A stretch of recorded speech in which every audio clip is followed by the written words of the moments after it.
పత్తి తర్వాత తెలుగు రైతులు ఎక్కువగా సాగు చేసే వాణిజ్య పంట మిరప. మిరపను జూన్ నుంచి ఆగస్టు మాసాల వరకు నారు పోసుకొని నాటుకుంటారు. నారు పోసుకొని నాటే పద్ధతి కాకుండా గుంటూరు, ప్రకాశం జిల్లాల్లోని కొన్ని ప్రాంతాల్లో సాలు తోటలుగా నేరుగా విత్తుకొని సాగు చేస్తారు. మిరప పంటకు కూడా అన్ని పంటల మాదిరే కలుపు సమస్య ఎక్కువగా ఉంటుంది. కలుపు సమస్యకు అంతర కృషి చేపట్టడంతో పాటు వర్షాకాలంలో అంతర కృషి వీలు కాని పరిస్థితుల్లో కలుపు మందులు అందుబాటులో ఉన్నాయి. మిరపలో వెడల్పాకు మొక్కలకు కలుపు మందులు అందుబాటులో లేనప్పటికీ వివిధ గడ్డి జాతి మొక్కల నిర్మూలనకు మంచి మందులు మార్కెట్లో లభ్యమవుతున్నాయంటూ మిరప నారుమళ్లు ప్రధాన పొలంలో కలుపు యాజమాన్యం గురించి హైదరాబాద్లోని విశ్రాంత కలుపు నిపుణులు డాక్టర్ అట్లూరి సుబ్రహ్మణ్యేశ్వరరావు నుంచి తెలుసుకుందాం. ఉభయ రాష్ట్రాల్లో మరొక ముఖ్యమైన వాణిజ్య పంట మిరప పంట. మిరప పంటని ప్రస్తుత పరిస్థితుల్లో రైతు సోదరులు నారుమళ్ళు పోసుకుంటున్నారు. ఇక్కడ కూడా మనకి కలుపు అనేది ముఖ్యమైనటువంటి సమస్య. మిరపని నారు పోసుకుని తర్వాత 40 రోజుల నారుని మనం ప్రధాన పొలంలో నాటుకుంటాం. ఇక్కడ 40 రోజులు కూడా ఉంటుంది కాబట్టి నారుమళ్ళల్లో కూడా ఈ కలుపు యాజమాన్యం అనేది చాలా ముఖ్యమైనటువంటి విషయం. నారుమళ్ళల్లో ఎక్కువగా వచ్చేది ఊద అనేది ఎక్కువగా వస్తుంటుంది. ఇక్కడ కూడా మిరపలో నారుమడి పోసిన వెంటనే మనకి 24 నుంచి 48 గంటల లోపు 1 లీటర్ నీటికి 2 నుంచి 2.5 మిల్లీలీటర్ల పెండి మిథలిన్ మాత్రమే వాడుకొని మనం నీళ్లు పోసిన తర్వాత మనం ఈ మందు స్ప్రే చేసుకోవాలి. ఈ మందు స్ప్రే చేసిన తర్వాత మళ్ళీ 24 నుంచి 48 గంటల వరకు మనకి నారుమడికి నీళ్లు పెట్టకూడదు. అట్లా పెట్టకుండా ఉంటే కనుక మనకి నారుకి ఎటువంటి ఇబ్బంది లేకుండా నారుమడిలో వచ్చేటువంటి మిరప నారుమడిలో వచ్చేటువంటి అన్ని కలుపు మొక్కల్ని సమర్థవంతంగా నిర్మూలిస్తుంది. ఇక్కడ 2.5 మిల్లీమీటర్లకు 1 లీటర్ నీటికి కనుక మించి మోతాదు వాడితే నారు మొలక దెబ్బతింటుంది. ఇది రైతు సోదరులు గమనించవలసిందిగా ముఖ్యమైనటువంటి విషయం. రెండవది ఏంటంటే 20-25 రోజుల తర్వాత ఈ మిరప నారుమళ్ళల్లో కూడా మళ్ళీ ఎక్కువగా ఊద కానీ లేక చిపురు గడ్డి ఇటువంటి రకరకాలైనటువంటి గడ్డి జాతి మొక్కలు ఎక్కువగా వస్తూ ఉంటాయి. వీటి నిర్మూలనకు ఏంటంటే ఒక మంచి మందు ఫెనాక్సాప్రాపిథైల్ విప్సోప్రా అనేటువంటి మందు 1 లీటర్ నీటికి 1.25 మిల్లీలీటర్ల చొప్పున కనుక పిచికారీ చేసుకుంటే మనకి మిరప నారుమడికి ఎటువంటి ఇబ్బంది లేకుండా మిరప వచ్చేటువంటి గడ్డి జాతి మొక్క నిర్మూలన. అలాగే క్వైజలాఫాపిథైల్ అనే మందు కూడా 1 లీటర్ నీటికి 2 మిల్లీలీటర్ల చొప్పున పిచికారీ చేసుకుంటే మిరపకి ఇబ్బంది లేకుండా గడ్డి జాతులు నిలుకోవచ్చు. అలాగే ప్రభా క్వైజాఫాప్ అనే మందు అయితే మనకు 1 లీటర్ నీటికి 1.2 అంటే ఎకరం నారుమడికి 250 మిల్లీలీటర్ చొప్పున కనుక పిచికారీ చేసుకుంటే మిరప నారుకు ఎటువంటి ఇబ్బంది లేకుండా గడ్డి జాతిని నిర్మూలించుకోవచ్చు. అయితే ముఖ్యమైన విషయం ఏంటంటే మిరప నారుమళ్ళల్లో కానీ మిరపలో కానీ వెడల్పాటు ఆకు మొక్కను నిర్మూలించడానికి ప్రస్తుతానికి ఎటువంటి కలుపు మందులు లేవు.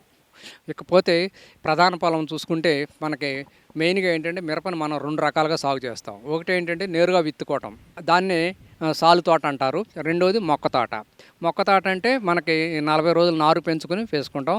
ముందుగా మొక్క తోట చూసుకుంటే కనుక మిరప నాటడానికి ముందు ఎకరానికి 1.3 లీటర్ల పెండి మిథలిన్ కానీ ఆక్సిఫ్లోరోక్విన్ అనే మందు అయితే కనుక 200 మిల్లీలీటర్లు కానీ మనం పిచికారీ చేసుకుని మరుసటి రోజు కనుక మనం మిరపను నాటుకుంటే మిరపకి ఎటువంటి ఇబ్బంది లేకుండా మిరపలో వచ్చే అన్ని జాతి కలుపు మొక్కలు ప్రత్యేకించి ఏంటంటే ఇక్కడ మనకి గడ్డి జాతి మొక్కలతో పాటుగా గల్జేరు కాడ, తెల్ల గల్జేరు కాడ, పాయలాకు ఇటువంటివన్నీ. ఇంకొకటి ఏంటంటే ముఖ్యమైన సమస్య మనకి ఈ మిరపలో వచ్చేటువంటి పై ముడత, కింద ముడత పర్టికులర్గా ఇవన్నీ కూడా ఈ గరిటకమ్మ ఇటువంటి ఈ కలుపు మీద ఎక్కువగా ఉంటాయి కాబట్టి అవి రాకుండా కంట్రోల్ చేసుకోవాల్సిన అవసరం మిరపలో ఎంతైనా ఉన్నది.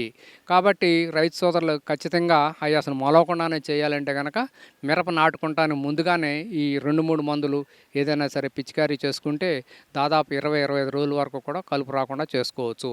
ఇక్కడ పర్టికులర్గా మొక్క తోటకి కలుపు తీయవలసినటువంటి కీలక సమయం ఏంటంటే 40 రోజుల వరకు కూడా దాదాపుగా చేసుకోవాలి. మొట్టమొదటి నాటడానికి ముందు కనుక మనం పిచికారీ చేసుకుంటే 15-20 రోజుల వరకు కూడా కలుపు రాకుండా ఉంటుంది.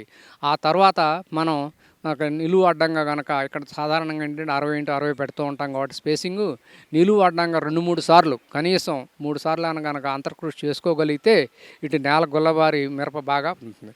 ఈ వర్షాకాలంలో కంటిన్యూస్గా వర్షాలు పడినప్పుడు మళ్ళీ మనకి ఇక్కడ కూడా అంతర్కృషి చేయటం అనేది కుదరదు. గొర్రు గుంటకలతో కానీ పవర్ బీటర్స్తో కానీ చేసుకోవడం కుదరదు. ఇటువంటప్పుడు మాత్రం కేవలం గడ్డి జాతి మొక్కలు నిర్మూలించడానికి మాత్రం మనకి ఒక మంచి మందు ఏంటంటే క్వైజలాఫాపిథైల్ అనే మందు 400 మిల్లీలీటర్లు, ప్రొపాక్వైజాఫాప్ అనే మందు 250 మిల్లీలీటర్లు చేసుకోవచ్చు. అయితే మిరపలో ఎక్కువగా ఎరువులు వాడుతూ ఉంటాం, ఎక్కువగా తళ్ళు పెడతాం కానీ చేస్తూ ఉంటాం కాబట్టి మళ్ళీ కలుపు వస్తూ ఉంటుంది. అయితే వెడల్పాటు ఆకు మొక్కలు రాకుండా చేయడానికి ఒక చిన్న మంచి టెక్నిక్ ఏంటంటే రైతులు అంతర్కృషి చేసినప్పుడు పొలంలో వర్షం పడినప్పుడు కానీ లేకపోతే మనం నీరు పెట్టినప్పుడు కానీ ఇదే పెండిమిథిలిన్ మనం మిరప నాటడానికి ముందు వాడినటువంటి పెండిమిథిలిన్ అనే మందుని ఇసుకలో కలిపి 1 లీటర్ మందుని ఇసుకలో 20 కేజీలు ఇసుకలో కలిపి కనుక మనకి మా ప్రధాన పొలంలో కనుక చల్లుకోగలిగితే మనకి వెడల్పాటాకు కలుపు కానీ మళ్ళీ రెండో ఫ్లష్ వచ్చేటువంటి అవకాశం లేకుండా కూడా చేసుకుంటానికి అవకాశం ఉంటుంది. కొంతమంది రైతు సోదరులు అయితే ఆక్సిఫ్లోరోఫెన్ అనే మందును కూడా 200 మిల్లీలీటర్లు ఇసుకలో కలిపి చేసుకుంటే మళ్ళీ కలుపు పట్టకుండా రెండో దశ రాకుండా కూడా చేసుకుంటానికి అవకాశం ఉంది. ఇది మనం ప్రధాన పొలంలో చేసుకోవాల్సిన కలుపు యాజమాన్యం. ఇకపోతే సాలు తోట అంటే డైరెక్ట్గా చిల్లీస్ని కూడా విత్తుకోవడం కొన్ని ప్రాంతాల్లో ఎక్కువగా అలవాటుగా ఉంది. ఇక్కడ కలుపు ఉధృతి చాలా ఎక్కువగా ఉంటుంది. ఎందుకంటే మిరప మొలకెత్తడానికి దాదాపు 8 నుంచి 9 రోజులు పైన పడుతుంది కాబట్టి కలుపు అనేది 3 నుంచి 5 రోజుల లోపలే మొలిసి విపరీతంగా. ఇంకొకటి ఏంటంటే ఈ ప్రాథమిక దశలో ఈ మిరప అనేది కూడా చాలా నెమ్మదిగా పెరుగుతూ ఉంటుంది కాబట్టి ఇక్కడ మనకి కలుపు ఉధృతి ఎక్కువగా ఉంటుంది. మనకు అసలు కలుపు రాకుండా చేసుకోవాలంటే ఏంటంటే ఒకటి ఎలాక్లోర్ అనే మందు ఏంటి డైరెక్ట్ సాలు తోటలో విత్తిన వెంటనే ఎకరానికి 1.5 లీటర్లు. అట్లాగే పెండిమిథిలిన్ మాత్రం చాలా తక్కువ డోసులో వాడాలి.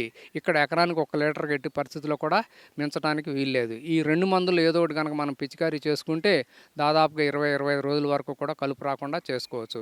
ఇక్కడ కలుపు తీయవలసినటువంటి కీలక సమయం నేరుగా సాలు తోటలో మాత్రం దాదాపుగా 60 రోజుల వరకు ఉంటుంది. కాబట్టి 2 నెలల వరకు కూడా మనం కలుపు లేకుండా చేసుకోవాలి కాబట్టి కనీసం 3-4 సార్లు నిలువ అడ్డంగా అంతర్కృషి చేసుకుంటే బాగుంటుంది. అంతర్కృషి కుదరనప్పుడు వర్షాలు కంటిన్యూస్గా కురుస్తున్నప్పుడు గడ్డి జాతి మొక్కలు నిర్మూలించడానికి మాత్రమే మనకు ఆ ప్రపాక్వైజ్ పావు లీటర్ కానీ టర్కా సూపర్ 400 ml కానీ వాడుకోవచ్చు. మిరపకి ఇబ్బంది లేకుండా మిరపలో వచ్చేటువంటి గడ్డి జాతి మొక్కలని ఈ వరకు మాత్రమే నిర్మూలించడానికి మందులు ఉన్నాయి. వెడల్పాటాకు మొక్కలకు మందులు. అయితే కొన్ని ప్రాంతాల్లో అక్కడక్కడ మనకి ఈ బంగారు తీగ అనేది కూడా సమస్యాత్మకంగా వస్తుంది. ఈ బంగారు తీగ వచ్చిందంటే కనుక దాదాపు మిరప మీద మనం పెట్టిన పెట్టుబడి అంతా కూడా నష్టమే. బాగా సివియర్గా నష్టం జరుగుతుంది. కాబట్టి పర్టికులర్గా మనకు ఎక్కడైతే కనుక బంగారు తీగ అనేది కొన్ని ప్రాంతాల్లో సమస్యాత్మకంగా ఉంది, పర్టికులర్గా మాచర్ల ఏరియా ఈ ప్రాంతాల్లో అనుకుంటే సాధ్యమంత వరకు పంట మార్పిడి చేసుకోవడం అనేది మంచిది. పంట మార్పిడి చేసుకోవడం కుదరనప్పుడు మాత్రం ఖచ్చితంగా మనం వేసవిలో లోతుదుక్కు చేసుకోవటం, అలాగే మనం నాటుకోవటానికి ముందు ఖచ్చితంగా పెండిమిథిలిన్ అనే మందు వాడుకుంటే కనీసం 50% వరకు కూడా మనం మొలకని ప్రివెంట్ చేయొచ్చు. ఒక్కసారి మనకి బంగారు తీగ మొలిసిన తర్వాత దాన్ని కంట్రోల్ చేయడానికి ప్రస్తుతం మిరపకి ఇబ్బంది లేకుండా మందులు లేవు కాబట్టి సాధ్యం అంతవరకు అంతర్కృషి చేసుకోవటం. అట్లాగే స్పాట్ అప్లికేషన్ ఆఫ్ పెరాక్వాట్ అంటే అక్కడ హోస్ట్ అయినటువంటి మిరప మొక్క ఆశించినటువంటి మనకి ఇది మన బంగారు తీగ చనిపోవడానికి మాత్రం 1 లీటర్ నీటికి 5 ml చొప్పున కనుక పెరాక్వాట్ అనే మందు కనుక పిచికారీ చేసుకుంటే ఫర్దర్ స్ప్రెడ్ ఆగిపోవడానికి అవకాశం ఉంటుంది. ఆ సాధ్యమంత వరకు కూడా అంతర్కృషి చేసుకుంటే మంచిది. ఇక పసుపు పంటలో కలుపు నివారణ గురించి రేపటి అన్నదాతలో తెలుసుకుందాం.